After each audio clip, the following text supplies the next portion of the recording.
Então, gente, no vídeo anterior eu tava falando sobre a forma certa da gente abrir, né, o, a embalagem, como a gente deve abrir a embalagem, certo?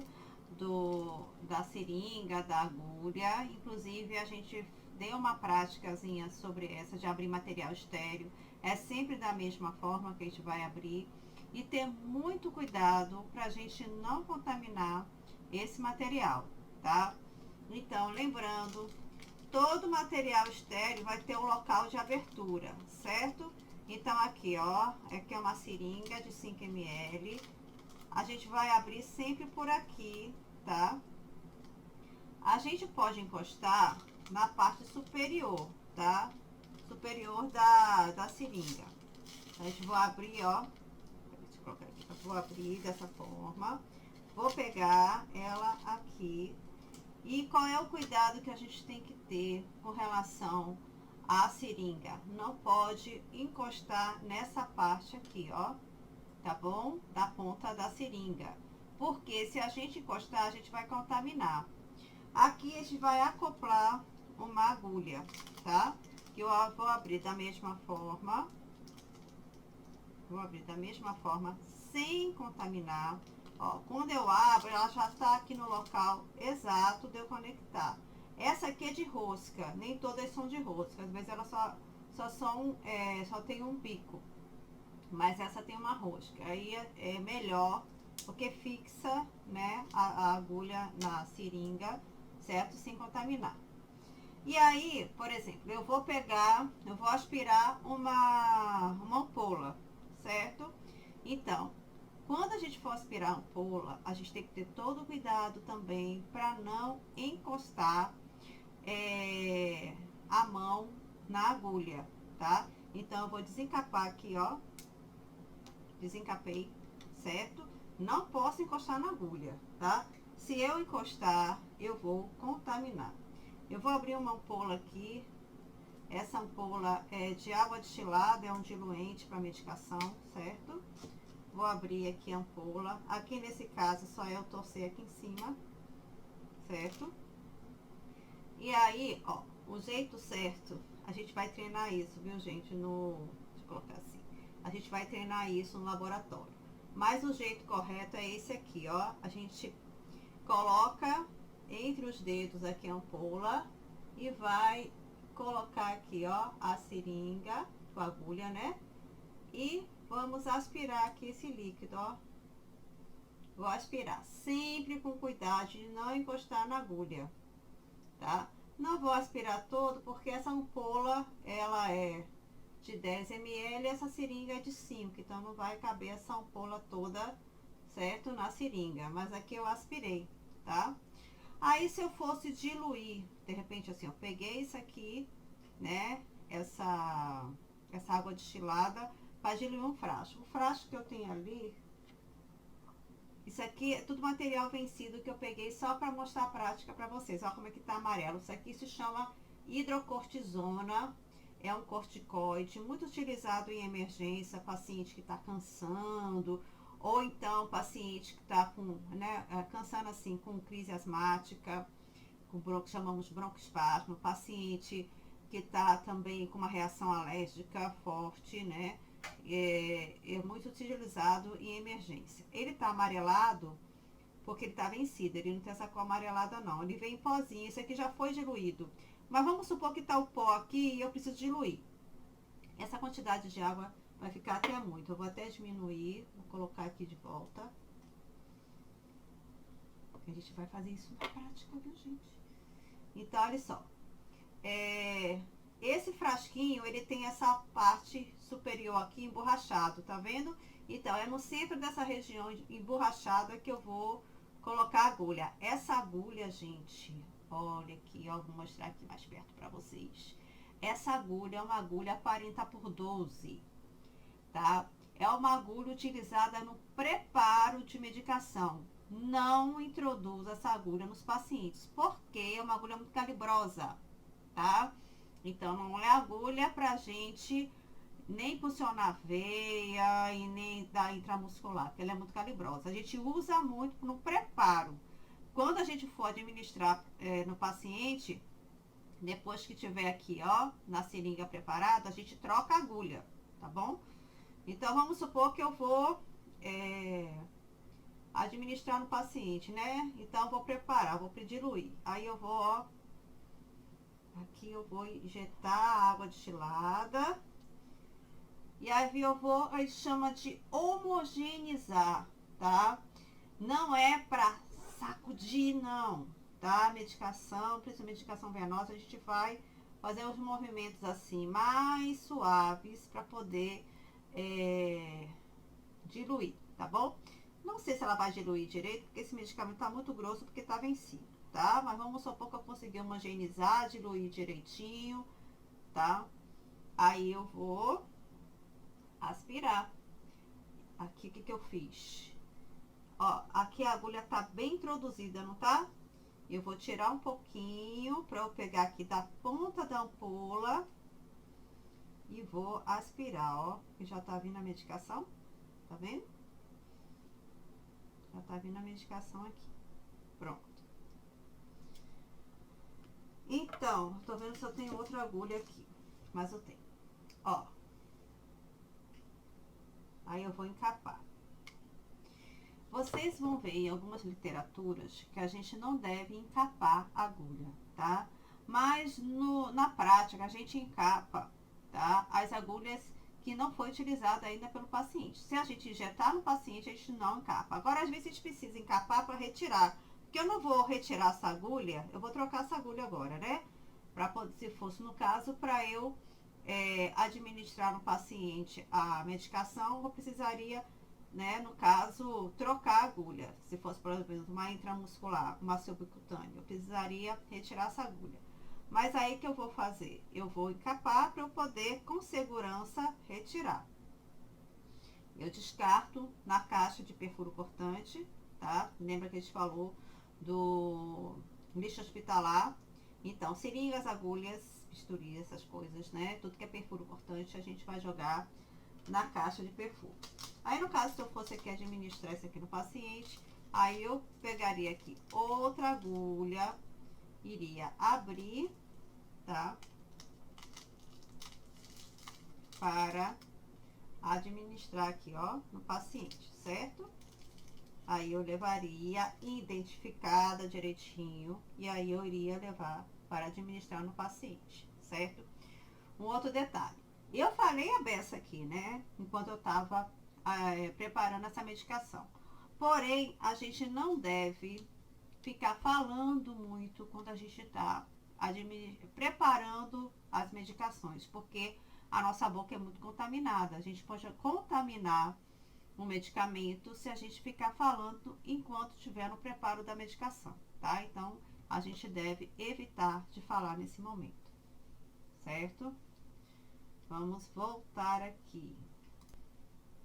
Então, gente,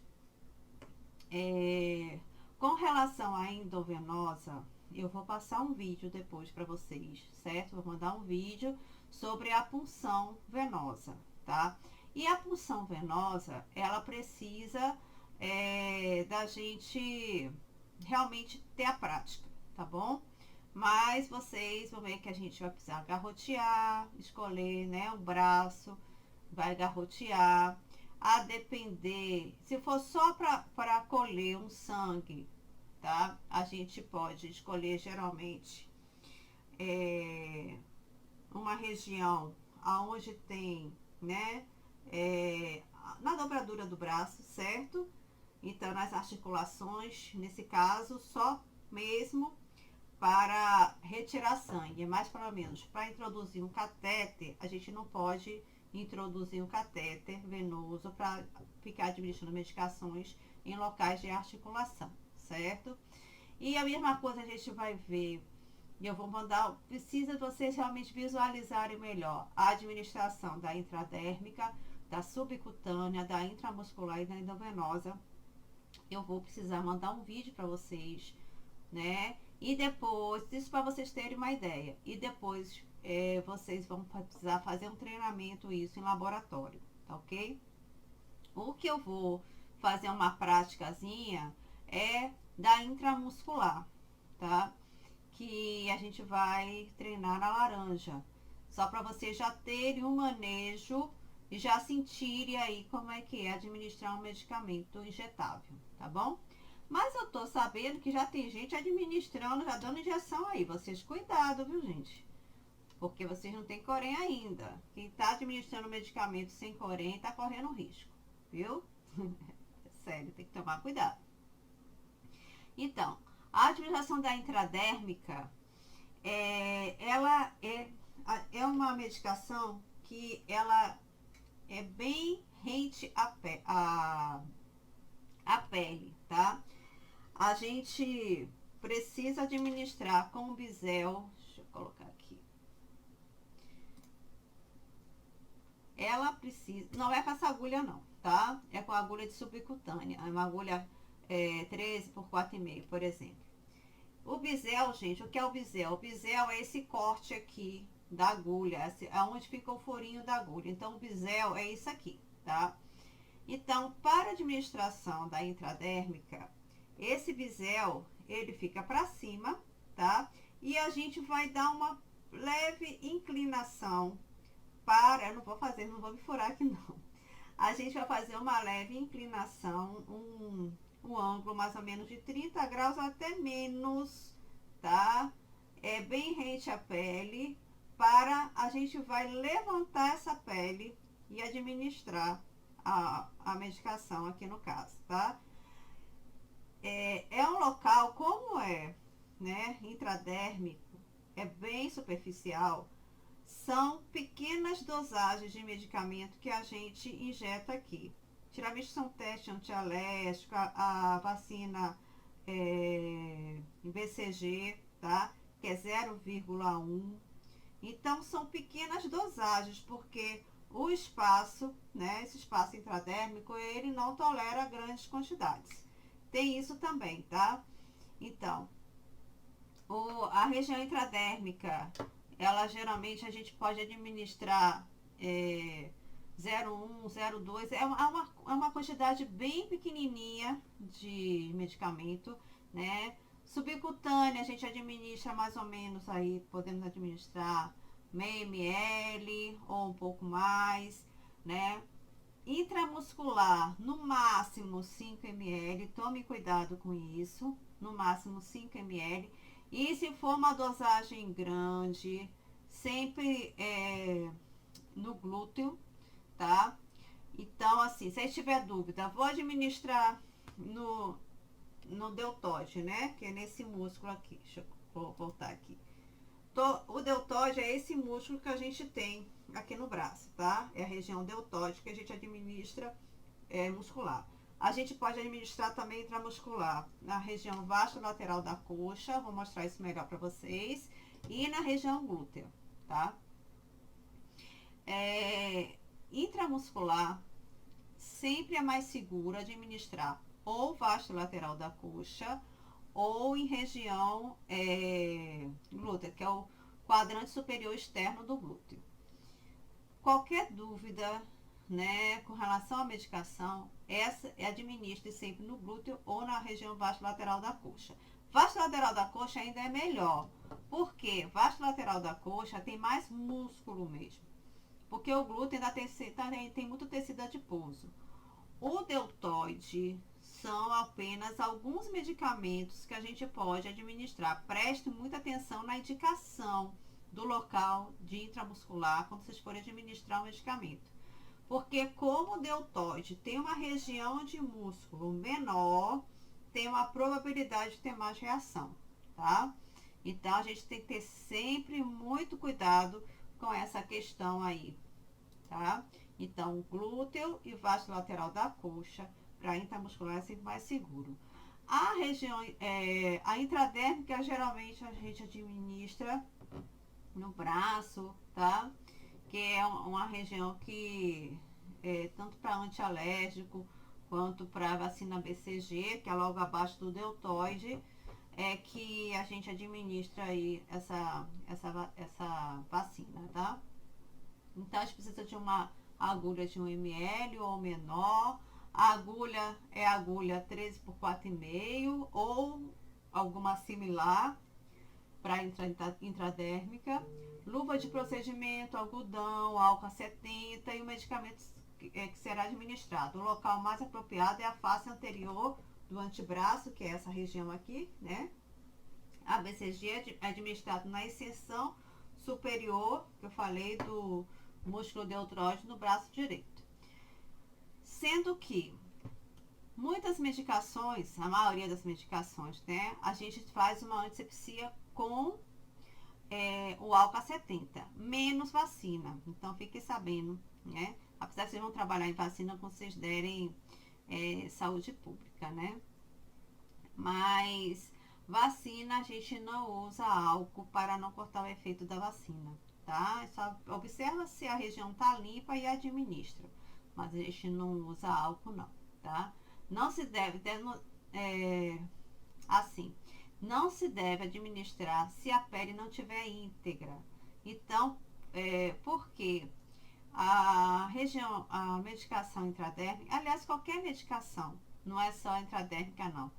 A gente quando vai administrar e vê que a pele do paciente não está íntegra, ou seja, tem alguma ferida, tem alguma reação, está descamando, está vermelha, está irritada, a gente não deve administrar na pele do paciente, injetar nada ali. Porque se está daquela forma, provavelmente está com presença de algum fungo, de alguma bactéria, tá? E se a gente injetar uma medicação, essa bactéria que está do lado de fora da pele, ela vai ser introduzida junto com a medicação. Que a agulha vai se contaminar dessa pele e vai introduzir mais ainda essa medicação no paciente, essa contaminação no paciente.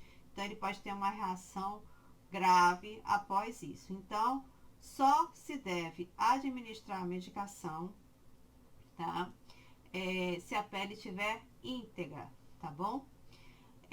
E também a gente não deve administrar em locais de tatuagem, que a gente não tem como avaliar a pele do paciente, a não ser que não tenha outra opção, certo? Mas a gente deve evitar de administrar em locais de tatuagem, porque a tatuagem ela pode estar camuflando algum problema na pele. Por isso que a gente deve evitar administrar medicação em locais de tatuagem, tá? Vamos aqui para a próxima. Aí aqui a gente tá mostrando, né, como é que se administra. Vê que é bem rente a pele mesmo, biselzinho para cima. E aí ela vai formar essa pápula, tá?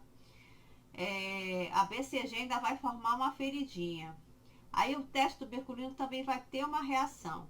Então, principalmente aqui, com questão a intradérmica, se a gente administrar uma medicação e ela já vai causar uma reação na pele, se a pele já estiver irritada, pode causar um problema muito maior. Por isso que a gente deve evitar, viu? O volume máximo é 0,5 ml que a gente administra, tá? A BCG corresponde a 0,1 ml.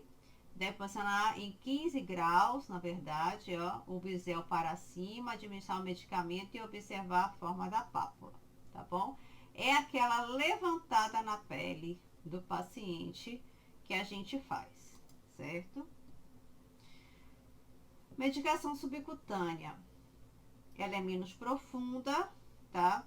Que a medicação intramuscular. Então, ela é mais profunda que a intradérmica e menos profunda que a intramuscular. Então, é injetada pequena quantidade de medicamento líquido, que é de meio ml a no máximo 2 ml no tecido subcutâneo abaixo da pele do paciente. De cada para administrar anticoagulante, heparina, Clexane. Tem um Clexane que já vem todo preparadinho, já vem na seringa mesmo, que só é a gente administrar no paciente. Se usa muito anticoagulante em pacientes que tem problemas de trombose para desfazer o trombo, tá? Venoso. E pacientes pós-cirúrgicos, que também fazem uso de anticoagulante por conta que no processo cirúrgico tem o risco de formar trombos, por o paciente ficar muito tempo parado, né, durante o processo cirúrgico e ter, pela própria incisão, ter causado muita coagulação sanguínea, né, durante o processo da cirurgia, tá? Para evitar aí, né, sangramento, muitos vasos sanguíneos podem ter sido suturados, então tem um risco aí da formação de trombos. Então, é muito normal o paciente no pós-cirúrgico utilizar um Clexane, né, uma heparina, porque para evitar a formação de trombos, tá? Também a insulina, ela é administrada subcutânea, tá? Algumas vacinas, como febre amarela, tríplice viral, varicela, tudo subcutâneo. O medicamento é absorvido lentamente para o centro dos capilares próximos e conferido o efeito prolongado do medicamento. Então, por ela ser mais superficial, ela tem um efeito um pouco mais prolongado, tá? Então, quais são os locais que a gente aplica a subcutânea? Gente, só chamando a atenção aqui. A subcutânea, se a gente está com a agulha de subcutânea, tá? Não é um paciente muito magrinho nem nada, a gente faz um ângulo de 90 graus mesmo, tá bom? Não é nesse local que aplica não, é só para mostrar para vocês. Porque intramuscular e subcutânea, se a gente tá com a agulha correta, o ângulo é de 90 graus, é um ângulo reto, certo? A gente pega na seringa, como a gente pega em uma caneta, de forma firme, tá? E a gente vai fazer um ângulo de 90 graus, que é esse ângulo reto, tá bom? Tá vendo o que é? Um ângulo reto, ó. Isso é um ângulo reto. Vocês lembram aí um pouco de matemática, isso é um ângulo reto, certo? Então, ela fica assim, retinha, tá? A gente vai dar uma leve aspiração para ver se veio sangue. Não veio sangue, a gente injeta. Vamos treinar isso na laranja depois, viu? Então, aqui são os locais para administração da subcutânea. Então, a face externa do antebraço, essa parte aqui, ó, no antebraço, essa região aqui da parede abdominal, face da coxa também, tá? E nessa face aqui do glúteo. Porém, a mais comum, a mais utilizada, né, realmente essa face externa do antebraço e na parede abdominal. São os locais que a gente mais aplica. Nos outros, por exemplo, eu nunca apliquei da cintura para baixo medicação subcutânea, mas se precisar, a gente pode administrar nessas regiões, tá? Então, aqui, gente, a gente faz a preguinha, tá? Com as agulhas, aqui é, no caso, da agulha 13 por 13,8, né? Ou 13 por 4,5, outra. Fazer uma preguinha, porque aí a gente puxa o tecido subcutâneo, tá? E a gente injeta, tá vendo? Se a gente tá com a agulha correta, a gente pode deixar ela retinha. Se a gente tiver uma agulha maior, precisa fazer um ângulozinho aqui, mais ou menos de 45 graus, para poder realmente injetar na parte subcutânea da pele, tá bom? Aqui ela tá mostrando exatamente como a gente faz na parede abdominal, faz a preguinha e administra, certo? No tecido subcutâneo, tá bom? Principalmente se o paciente for muito magrinho, precisa ter esse cuidado. E a gente vai falar isso melhor depois. A intramuscular, a administração do medicamento na região muscular, muito utilizada para obter uma ação rápida do medicamento. Então, ela só não é mais rápida que a ação venosa, tá?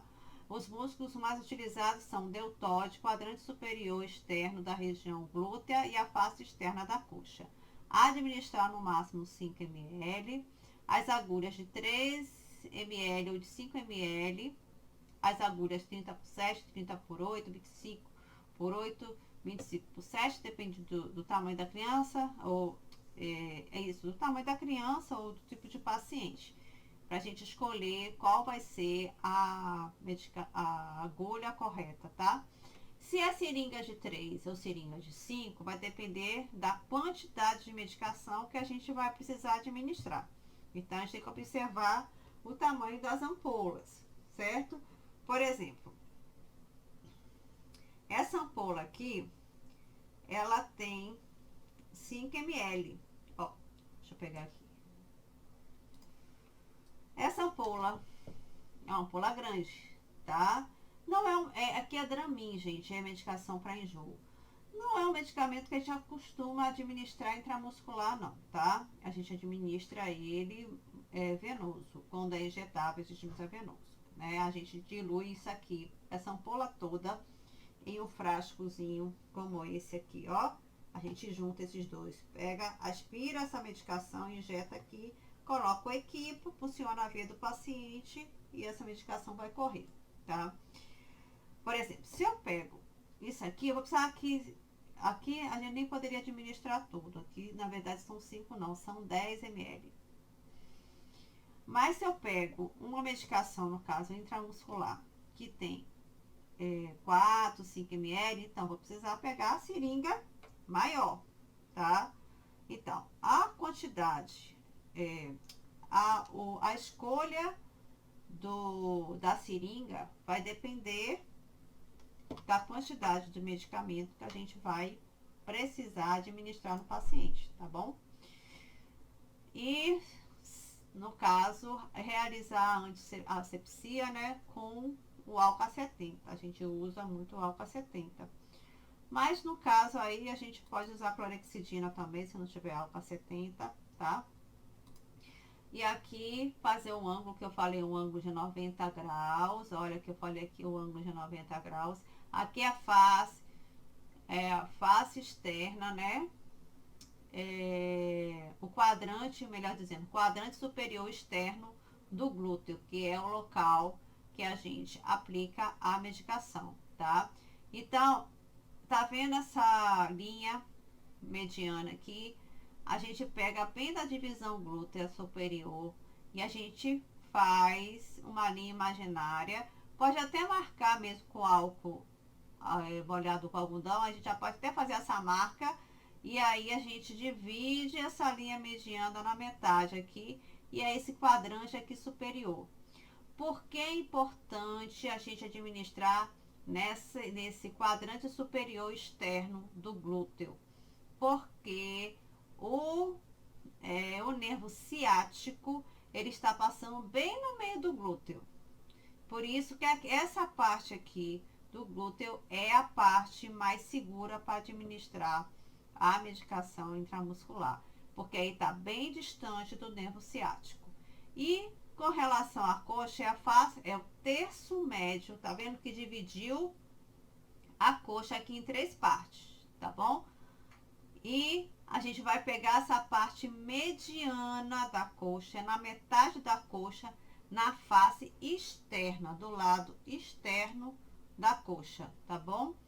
Então, aqui que é a região segura também para administrar o medicamento. Tem que ser a face externa. A face interna, ou seja, ali perto da virilha, passa ali vasos importantes que a gente não pode correr o risco de pegar um vaso desse. Então, a gente vem aqui pro lado de cá, face externa, e no quadrante, né, no terço médio, melhor dizendo, no terço médio, bem na metade da coxa, na lateral da coxa. Aqui é o local seguro para administrar a medicação intramuscular. Medicamento endovenoso. A medicação administrada diretamente na veia do paciente para obter uma resposta imediata, tá? Para administrar grandes volumes, como soros, necessita de uma punção venosa e precisará de materiais como agulhas, gelcos, escalpos e catéteres. Utilizar garrotes e luvas, administração precisa ser lenta. Lembra que eu falei isso em farmacologia? A administração de medicação precisa ser lenta, tá bom? Quando é venosa, principalmente medicação venosa, porque o paciente pode apresentar alguma reação, a gente precisa ter tempo, né, de reverter isso aí, tá? Aí aqui tem os locais que depois eu vou estar mostrando para vocês melhor sobre essa punção venosa, tá? Então a gente tem aqui os locais, algumas veias que a gente pode escolher. Na verdade, a gente vai escolher aqui o paciente tiver mais, o que demonstrar ter mais facilidade de punção. A gente sempre escolhe uma veia mais calibrosa, mais cheinha. Quando a gente garroteia, né, que coloca aquela borracha no paciente, pede para ele apertar a mão e a gente vai garrotear aqui em cima, tá? E aí a gente vai esperar a veia subir, tá? E a gente vai escolher a veia que tiver mais calibrosa, tá? E que a gente sentir que tem mais facilidade ali de funcionar. Então é algo que vocês precisam sentir. Não dá muito para falar sobre isso, mas é algo que vocês vão precisar treinar muito na prática, tá? Essa escolha aí do acesso venoso. A medicação venosa tem um risco maior de complicações por contaminação. Os cuidados de lavagem das mãos e asepsia devem ser realizados corretamente, tá? Porque para que a gente não contamine essa medicação, não contamine essa seringa, essa agulha, porque se a gente contaminar, o paciente pode ter até um choque séptico. É gravíssimo isso, tá? Por contaminação. E eu já vi isso acontecer, tá? O paciente pode ir a óbito, porque a gente está injetando bactérias, infecções no paciente. Então, a gente tem que ter muito cuidado no preparo dessas medicações venosas, tá? E com isso, gente, a gente encerra, tá? Esse assunto de hoje. Vou passar alguns vídeos para vocês sobre a punção da veia e a gente vai treinar na laranja intramuscular, tá bom? Punção venosa, não tem como a gente fazer agora isso. Isso é treinamento de laboratório e estágio de vocês não percam oportunidade, porque isso é treino, isso é prática do dia a dia de vocês, tá bom? Então, assistam meus vídeos e a gente vai estar tirando as dúvidas, tá? Até daqui a pouco. Um beijo pra vocês.